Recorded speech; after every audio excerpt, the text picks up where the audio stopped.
Assalamualaikum warahmatullahi wabarakatuh. Selamat sore. Ya, selamat berjumpa lagi di mata kuliah jaringan komputer. Baik, pada kesempatan ini kita akan belajar mengenai routing, di mana pada pertemuan sebelumnya kita sudah membahas mengenai switching. Nah, di routing ini kita akan belajar mengenai ada static routing, default routing, dan dynamic routing.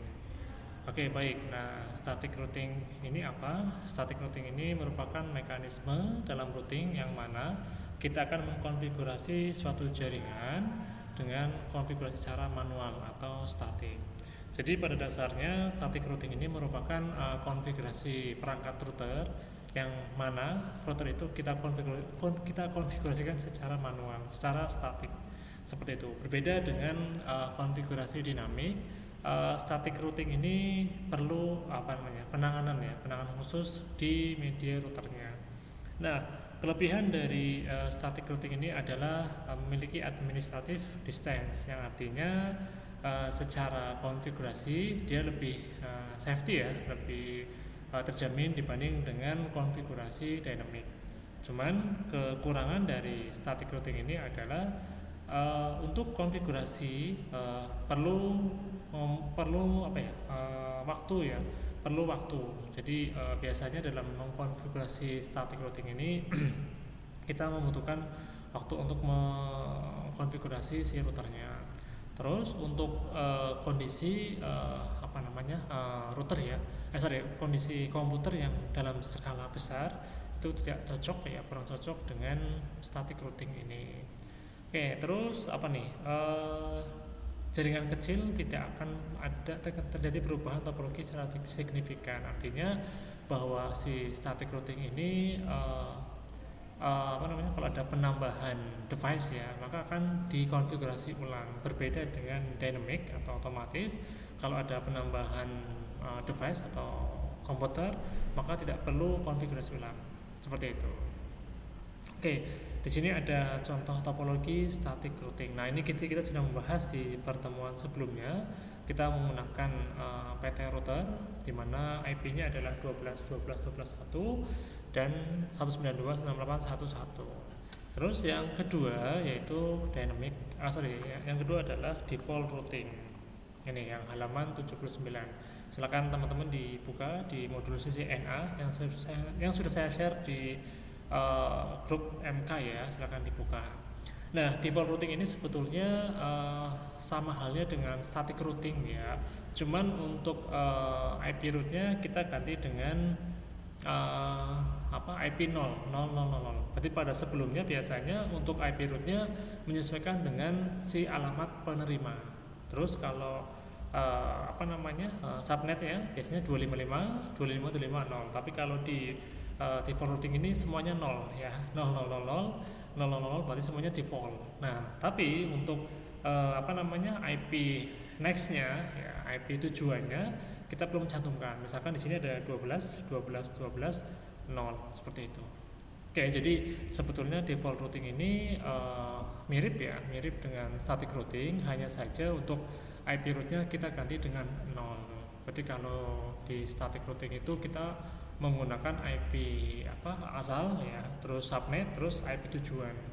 Tapi kalau di default routing semuanya dibikin 0 kecuali IP tujuan, seperti itu. Oke, nah untuk praktikumnya silakan dibuka Cisco Packet Tracer-nya. Nah, kita menggunakan router 1941 sejumlah 3 buah. Terus untuk PC-nya kita menggunakan 2 buah PC. Oke, terus untuk pengkabelannya kita menggunakan kabel cross.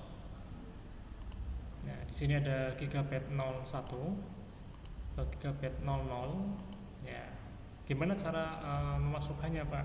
Cara melihat kabelnya. Silakan disorot ya, jangan diklik ya. Nanti akan muncul gig 01, gig 00. Apa sih bedanya Giga Ethernet dengan Fast Ethernet? Ini menyangkut tentang kecepatannya. Kalau Fast Ethernet terkenal dengan kecepatannya, dia lebih cepat daripada Giga Ethernet. Cuman untuk kapasitasnya memang Giga Ethernet ini lebih besar daripada Fast Ethernet, seperti itu.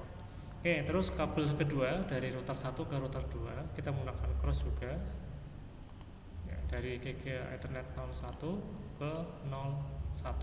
Oke, jadi jelas ya di sini ada Giga 01 ke 00, 01 ke 01.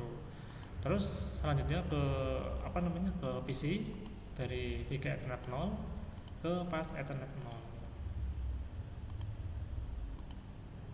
Oke, sama halnya. Oke, terus untuk IP-nya sendiri di sini kita menggunakan tiga buah IP ya, atau mungkin dua buah kelas. Di sini ada IP-nya 12 12 0. Di sini kalau tidak salah 23 230. Di sini IP kelas C 192 168 10. Iya, terus 20 192 168 2.0. Oke. Nah, kalau sudah membuat topologi seperti ini, yang pertama kali kita lakukan adalah men-setting routernya. Nah, tentunya kalau teman-teman lihat di modul itu ada CLI ya. Cuman untuk mempersingkat waktu kita menggunakan config terus pilih Giga Ethernet 01. Gitu ya. Sama sih, jadi kalau teman-teman menggunakan CLI juga nanti akan masuk ke dalam kolom command line ya CLI. Nah, kita perlu enable conft terus masuk ke interface Gigabit Ethernet 01 ya. Cuma kalau menggunakan config langsung muncul komenannya. Terus untuk IP-nya sendiri kita masukkan ada 12 12 1. Terus subnetnya normal, terus pastikan untuk port statusnya on biar warna hijau seperti itu ya. Terus kita pindah ke atas ya, Giga Ethernet 0, kita masukkan IP-nya 192 168 11. Subnetnya kelas flash prefix 24 ya. Terus pastikan portnya on. Oke, terus close dulu. Oke, terus pindah ke ke router 1 ya di tengah, sama di config. Terus Giga Ethernet 00 ya, Ethernet 00 kita menggunakan IP 12 12 12 2 terus di on kan. Nah, untuk 01 nya kita menggunakan IP 23 23 1 terus on. Oke, nah ini sudah mulai hijau. Kalau hijau ini berarti sudah ada hubungan ya, walaupun belum tentu bisa ngeping seperti itu. Terus untuk router terakhir, router 2 nya kita buka config. Untuk 01 nya IP-nya 23 23 23 2. Ya, untuk IP-nya sendiri sebetulnya bebas ya, maksudnya nggak mesti 2.2 ya. Berarti boleh misalkan teman-teman mau coba 23 23 23 50 ya, boleh sebetulnya ya. Hanya untuk mempermudah kita menggunakan urutan seperti itu. Terus jangan lupa untuk portnya kita on kan. Terus kita pindah ke Giga Ethernet 00. IP-nya adalah 192 168 2.1. Nah, teman-teman bisa lihat di modul ada ya di halaman bawahnya. Ini ya. Ini sebenarnya yang kita lakukan tuh ini ya. Cuma untuk mempersingkat waktu kita ya, kita menggunakan config tadi seperti itu. Oke, terus ini sudah on. Terus kita close. Oke ya. Nah, ini sudah hijau semua, cuman kita belum bisa nge-ping. Kenapa? Satu, kita belum setting IP si PC-nya. Yang kedua, kita belum menentukan jalur root-nya atau jalur kirim paketnya. Jadi, nah kita hanya men-setting untuk pengalamatan IP-nya saja. Nah, terus yang langkah ketiga, silakan buka PC-nya, PC 0. Terus masuk ke desktop, IP configuration. Nah, di sini kita masukkan IP-nya kelas C 192 168 1.2 ya. Mungkin 1.3 boleh sebetulnya ya. Terus default gateway-nya 192 168 1.1. Untuk DNS-nya kita menggunakan DNS Google 888. Kalau sudah kita close. Kalau kita sorot dengan mengarahkan mouse ke PC maka muncul ya IP-nya 92.168.1.2. Terus untuk untuk gateway-nya 1. Terus yang kedua kita lanjut ya, PC 1 ya, 192.168.2.2. Jangan 2.1 ya, karena itu untuk gateway. 192.168.2.1. Untuk DNS sendiri kita menggunakan DNS Google 888. Oke, kalau sudah kita close. Nah, kalau sudah seperti ini kita belum bisa mengeping ya, bisa tes koneksi ya. Kenapa? Nah gitu, kita belum menentukan jalur atau route-nya. Gimana caranya? Di modul ada di halaman 80 ya. Nah, ini ada R1 itu apa sih Pak? R1 itu router yang 0 ya, R2 itu router yang di tengah, terus R3 itu router yang di di ujung ya, di router akhir. Oke, 12 2. Oke, kita masukkan. Nah, kita buka router 0-nya ke CLI. Nah, posisinya adalah router config saja ya. Berarti keterangannya IP route, terus 0.04 kali, spasi 0 lagi sebanyak 4 kali, terus 12 2. Betul nggak? Oke, terus enter, exit. Oke, terus untuk router yang tengah yaitu 232232 12 1. Oke, command line, terus enter aja, terus exit dulu. Perintahnya IP route 000, lanjut, terus 23 berapa nih? 23232. Oke, terus lanjut IP route masih ya 000,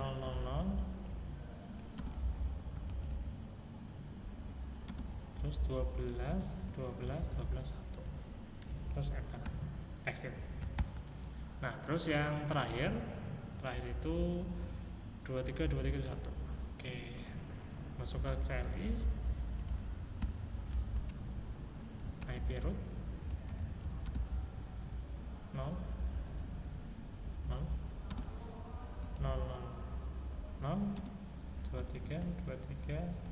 2 ya. Oh, 1. Terus exit. Ya, kalau sudah kita coba tes koneksi ya. Caranya bagaimana? Teman-teman buka PC 0, terus pilih command prompt, terus ketikkan ping IP dari PC-nya ya, 192.168.2.2. Oke, nanti akan RTO dulu ya, request timeout dulu biasanya.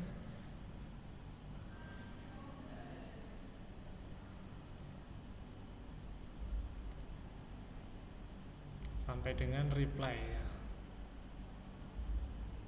Reply itu yang terakhir. Oke, kalau ini kita ulangi lagi, ping 192.168.2.2, maka reply langsung. Oke, seperti itu. Nah, kalau sudah di reply seperti ini artinya sudah berhasil kirim paket data. Nah, ini merupakan penjelasan ya atau pengertian dari default router. Nah, misalkan kita mencoba lagi di router di PC 2 ke PC 1 ya, pilih desktop, terus command prompt ping 192.168.1.2 akan reply langsung.